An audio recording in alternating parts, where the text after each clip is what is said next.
ilan sa mga magulang na ito napipilitan dumiskarte para lamang makapagbigay ng tinatawag na voluntary contribution daw. Yes, meron daw po talagang tinatawag na voluntary contribution from na inimpose po ng PTA. Ang nangyari po kasi sana, ang request ko, pagsabihan niyo po, pag meron pong PTA meeting, dapat wala na pong pag-uusapan na tungkol sa contributions. Dapat ang pag-uusapan lang po sa lahat ng PTA meeting, i-require niyo po ay tungkol lang po sa academic performance ng mga estudyante o yung mga problema at hinaing ng mga estudyante, period. Madam Chair, Your Honor, number one, you asked the question on how you can help. Paano kayo makatulong na senator na kayo ngayon? Pwede po kayong gumawa ng batas na ipagbawal po ang voluntary contribution sa mga PTAs. And then, pwede po nating i-implement yan. May penalties po yung teacher or parent na mag-insist na merong voluntary contribution. Ang mga PTA po, just like all the other associations, are guided by the majority. Kung ano po yung desisyonan ng majority doon sa kanilang association, yun po yung nasusunod. Now, it is a voluntary contribution. Ibig sabihin, hindi po pinipilit yung mga estudyante o yung mga magulang na mag-contribute. Mainit na pinag-usapan sa social media kamakailan ang naging diskusyon sa pagitan ni Vice President and DepEd Secretary Inday Sara Duterte at Senator Raffy Tulfo. Ito ay patungkol sa PTA voluntary contributions. Sa pagdinig ng panukalang 2024 budget ng DepEd sa Senado, kinuwestiyon ng senador ang ahensya kung ano ang solusyon nito sa mga reklamong school contributions na pangunahing paksa ng mga PTA meetings sa mga eskwelahan.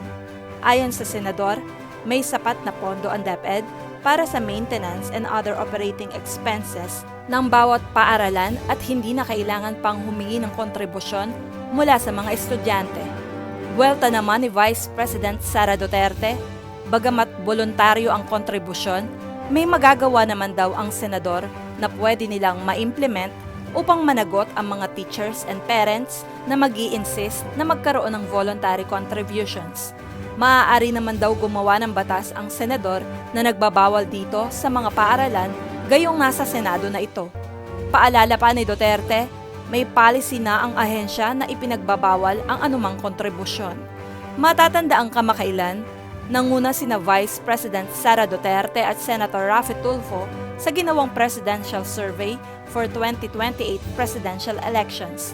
Kaya naman ngayon pa lamang ay pinag-uusapan na sa social media ang posibleng pagtatapat ng dalawa sa pagtakbo sa pagkapangulo. So ang nangyayari, yung mga magulang ng mga estudyante na walang-wala, napipilitan, peer pressure. Ilan dun sa mga magulang na mag-aaral na can afford, tumataas ng kamay. Yung mga hindi po nagbo-volunteer, hindi tumataas ng kamay, na binabagsak. Yung mahilig mag-contribute, mataas ang grado at honor students pa. Kaya ilan sa mga magulang na ito, napipilitan dumiskarte para lamang makapagbigay ng tinatawag na voluntary contribution daw. Sino pong gustong sumagot? Madam Chair, Your Honor, Yusek Escobedo of Field Operations will answer the question. Madam Chair, good afternoon. Unang-una po yung merong existing policy ang Department of Education as regards to the no collection policy because tama po ang nabanggit ni Senator Tulfo that we have the MOOE, school MOOE, at kabilang na dito yung ano ang mga needs ng mga teachers including repairs and payment for electricity. And we also recognize that merong mga PTAs na nag-i-impose na mga contributions because they're saying that they are a private organization and meron na po kaming mga ongoing investigations. Isa na po dito sa Region 3 where the teacher involved has resigned and Sir, the case... excuse me, let me cut you off. Hindi lang po sa Region 3, sa lahat po ng lugar sa Pilipinas, when I posted sa Facebook page ko yung reklamo ng ilang mga magulang na pumunta po sa radio program ko Wanted sa radyo.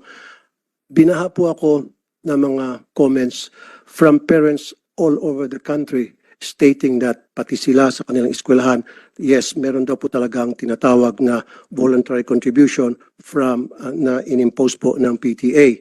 Ang nangyari po kasi sana, ang request ko, pagsabihan niyo po, pag meron pong PTA meeting, dapat wala na akong pag-uusapan na tungkol sa contributions. Dapat ang pag-uusapan lang po sa lahat ng PTA meeting, i-require nyo po, ay tungkol lang po sa academic performance ng mga estudyante o yung mga problema at hinaing ng mga estudyante, period. Kasi ang nangyari, tuwing PTA meeting, 101% ang unang agenda sa meeting na yan, and I have proof from parents and even teachers na ang first agenda tuwing magkakaroon ng PTA ay project.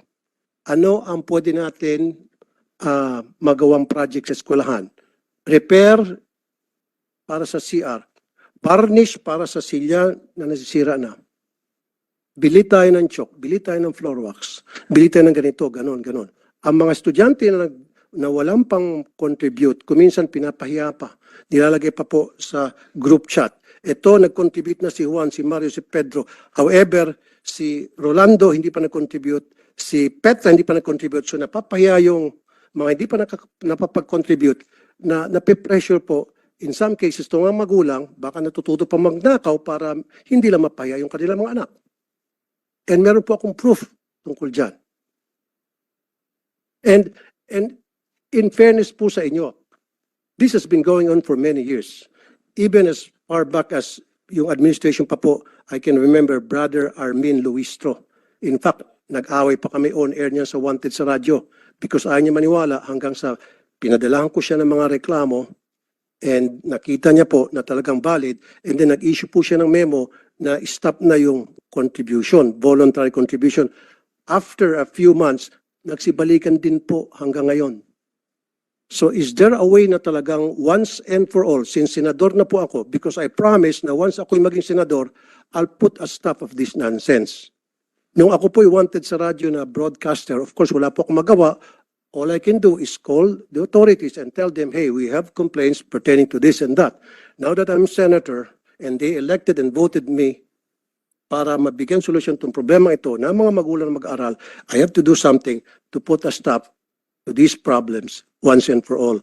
Can you guys promise me na mainto na to para ako po'y maging supporter ng inyong budget at hindi ko po kontrahin. Humingi kayo ng 1 trillion pesos for all I care. Kasi alam ko kailangan po ang maayos na budget para sa DepEd. And I firmly believe na kailangan talaga ng DepEd ng pinakamalaking budget among all other agencies because we need to give quality educations to our poor na mga kababayan. Because I believe in he who has less in life should have more in law. So dapat sa ating batas, bigyan po ng magandang edukasyon, bigyan po ng magandang serbisyo ang mga mahirap nating kababayan. Dito lang po sana sila makakabawi. You've responded, but kindly respond again. Yusek Escobedo. Madam Chair, Your Honor, number one, you asked the question on how you can help. Paano kayo makatulong na senator na kayo ngayon? Pwede po kayong gumawa ng batas na ipagbawal po ang voluntary contribution sa mga PTAs. And then, pwede po nating i-implement yan. May penalties po yung teacher or parent na mag-insist na merong voluntary contribution. Ang mga PTA po, just like all the other associations, are guided by the majority. Kung ano po yung desisyonan ng majority doon sa kanilang association, yun po yung nasusunod. Now, it is a voluntary contribution. Ibig sabihin, hindi po pinipilit yung mga estudyante o yung mga magulang na mag-contribute kung yun man ang nadesisyonan na project ng PTA. Marami po tayong mga stakeholders na iba-iba po yung projects nila sa ating mga paaralan. Hindi lang po mga PTA, but we have NGOs, we have private sector donors who partner with our public schools. sa mga specific na projects nila in certain schools. Ganito po din yung ating mga PTA. Pinag-iisipan po ng teachers and ng parents kung paano sila makatulong doon sa eskwelahan para sa pag-aaral ng mga bata.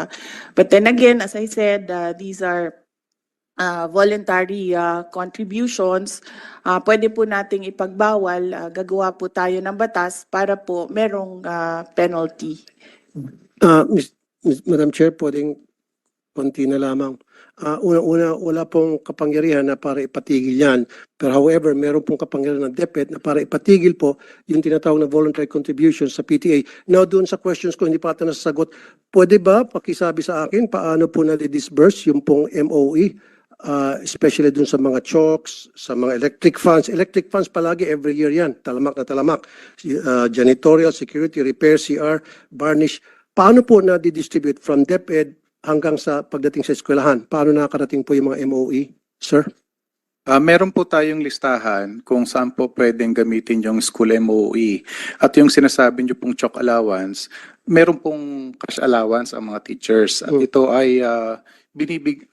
ay taon-taon na ibinibigay sa mga teachers. Kaya hindi po tama na mag-demand ang PTA na magsosolicit ng contribution from the members of the PTA para mabigyan ng chalk allowance ang mga teachers because meron ngang panukala sa both chambers of Congress na i-increase yung cash allowance to 10,000. Good. Kasi sir, katulad yan, aside from chalk, floor wax, pintura, varnish, alam ko kasi sa LGU, meron pong atang allocated na 1% from the real property tax sa ata. Na SAF po. SAF, para sa maintenance ng school. So doon po pwedeng kumuha kayo ng dagdag budget. Wag lang ho sana humingi sa mga estudyante.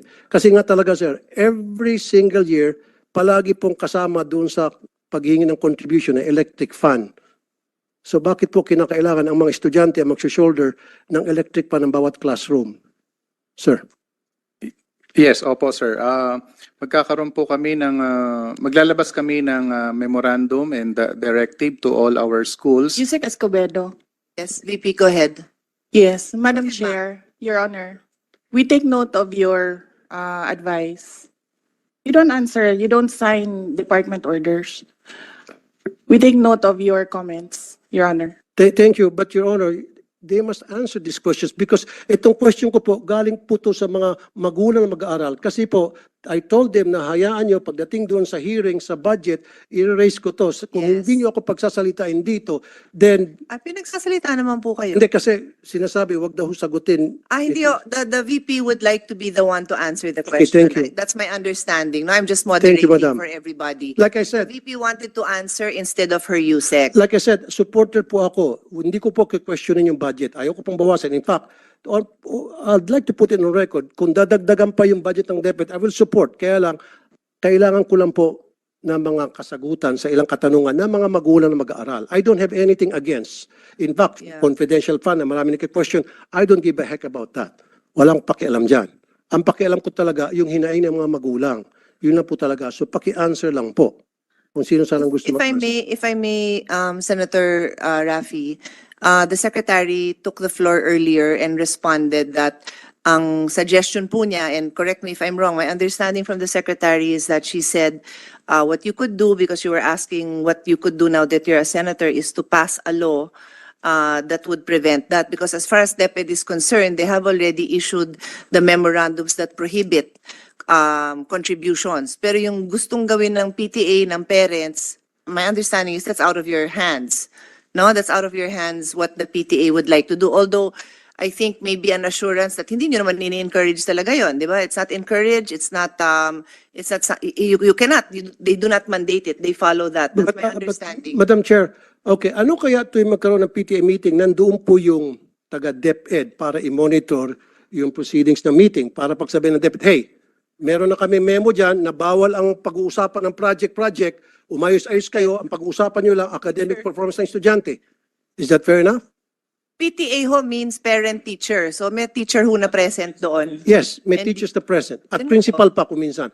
Kaya nga, ang sinasabi ko lamang po, meron dapat nagmamonitor kasi hindi po nasusunod. Kuminsan, like I said, yung kay Armin Luis to noon, nasunod yun for ilang months. After several months, bumalik ulit. Kaya ang suggestion ko ngayon, pag may PTA meeting, meron pong taga-DepEd na nagmamonitor ng meeting nila to make sure na nasusunod kung anong nakalagay sa Baka sir, memorandum order. you could give them the specific complaints that you received so that they can particularly go to those schools and find out if there were any violations and find out if there was conduct unbecoming of a parent, of a teacher that should be addressed. Ang reklamo nga po, Madam Chair, ay yung pong sinasabing voluntary contribution na inaamin na nga po ng DepEd na mali talaga. Tulad po na ulitin ko, chalk, floor wax, pintura, varnish, TV, electric fan, test tube, printer, utility bills, janitorial, security guard, repair ng CR.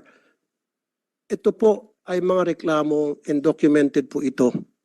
And I have documents to support this. And in fact, some of the teachers also told me na talaga nangyari po yan, Mr. Senator, wala kami magawa kasi hindi po nakakarating sa amin yung budget. Madam Chair, Your Honor, we will submit the downloading of MOOE up to the school level to the Finance Secretariat. At doon na lamang po, Madam Chair. Test tube. Hinihingi din po, kasama rin po yung Pwede test pong tube. submit natin kasi sir, I've reminded everyone who's Last na beyond naman their po, Madam time. Chair. Last na naman. Sige. Test tube. Alam ko meron natang 500 billion na budget for the test tube. Parang every year, bilyones ang naalap para sa test tube. Kasi marami rin po ako mga magulang nagreklamo, pinapakontribute para sa test tube, laboratory test tubes. Ano ho yun, sir? Kasi I Test handle tubes. the budget, so Test tubes. I can Yung I can test tubes attest. yung para sa mga laboratory. I have not seen 500 billion for test tubes. Or at least, yun pong pagkakaalam ko, yun pong... Ay, wala akong 500 billion. Ako na ho magsasabi. So anyway, bakit po yung sa test tubes? Sige na lang po. Bakit po test tubes, paulit-ulit po, every hiningan po ng contribution ng estudyante? Pwede ho ba pa-stop na rin natin yun? Yun lang po. So stop na po natin. In short, lahat po ng contribution para sa maintenance ng school, ang pakiusap po ng mga magulang, through me, stop na po natin yan. Pag na-stop niyo po yan, I promise you I'll support your budget every single year and you will not gonna hear anything from me. That's a commitment. That's a promise. Ito'y alang-alang sa mga magulang na mga lumapit sa akin. Madam Chair, Your Honor, we take note of the advice of the Honorable Senator Raffy Tulfo.